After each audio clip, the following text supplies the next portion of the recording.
One young woman came in here yesterday, and she really got it. First of all, she suddenly felt that she didn't have real life skills, and that learning how to build like this would be a really valuable skill and fairly easily obtained. And that reminded me of how I felt. Even though I was an architect, I didn't really know how to build a house. In theory I did, but I had no idea. And when I came out of that co-op workshop, that my world had changed, because I felt like I had the power and the know-how. And it's not know-how, it's know-how in the hands to do it. And that changes your world.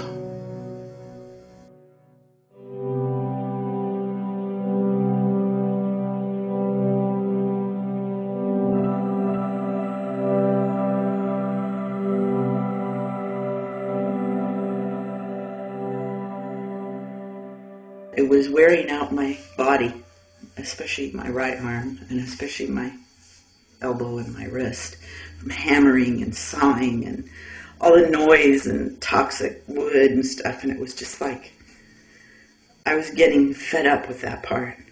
So then when I saw that you could build without having that right armness and that poison and noise, really excludes other people. You don't go up to somebody who's sawing a board and say, "Hi, what you doing?" But this whole idea of the co-op was so inclusive of people and so much easier on my body and on my nose and, my lungs and everything. And then, of course, the wonderful people that it attracts just expanded my life and my experience of learning how to get along and gathering and working together. And so it ended up being this much bigger thing than I pictured in the first place, which was just like, oh, this is so beautiful, this is so cool, I want everybody to do it. And then slowly it just became that I don't even care that much about the cob itself. It's the process of the people getting together and sharing and realizing that they can do what they dream, or that they can be freer of the expectations that have been put on them. And cob kind of tells people that in a real cellular way. And you can watch how it affects the people. At first they're kind of skeptical and asking technical questions and, frowning. And then by about day 3, they're just laughing and they're covered in dirt and they're having conversations, deep conversations about what they maybe could do in their life. It seems to be a standard sort of evolution process that humans go through when they're cobbing and working together and giving up that, okay, we have to look good and clean and, I'm doing what I'm doing and you're doing what you're doing, and where you just eat together and you work together and create together and make decisions together. It's just selfish. I don't do it because I want to save the world. I do it because I want to save myself.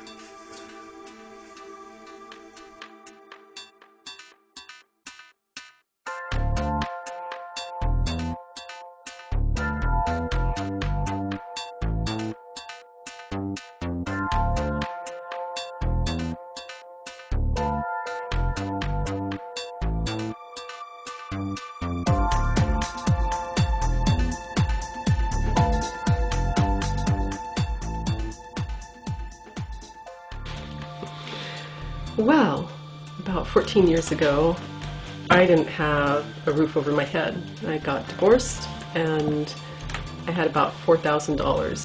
One of the things that was most important was to get that roof over our head. I was advised by friends and family to get a little mobile home and park it either here on my parents' property where I'm at or somewhere else. And I just didn't want to. I felt that I had learned a way of building a house. I had taken the first cob cottage workshop and had learned how to build cob, and I felt that if my parents said I could park a mobile home on their property, why not build my own little house? So I did.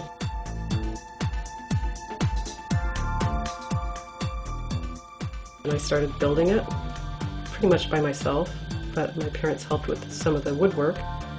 And 4 months later I moved in and have been living happily ever after. So it was a very quick process, and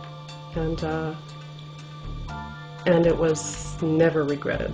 It was wonderful. I think of the mobile house once in a while, thinking of what it would have been like to live in one of those boxes, and there's just no comparison. I've never since then doubted who I am, because when you follow that first crazy dream, which Cobb was for me, why should you have doubts about anything else that you have inside you, other dreams you have? So I've tended to think that Cobb has strengthened who I am, and that strength is shown to everybody who comes and visits, you know, whether it's for a few minutes or for days, or old friends or new friends. I think they feel the strength of the house because that's what was put into it, was my own strength. And it's a testament every day to me that I did it, I can do it, and I can do just about anything. If it's a good goal, go for it. So, yay Cobb. She was, how old were you then? 9. I was 9. Okay, you forgot your own name. You forgot my age. Right. So maybe you'd like to talk about that? Okay. About that.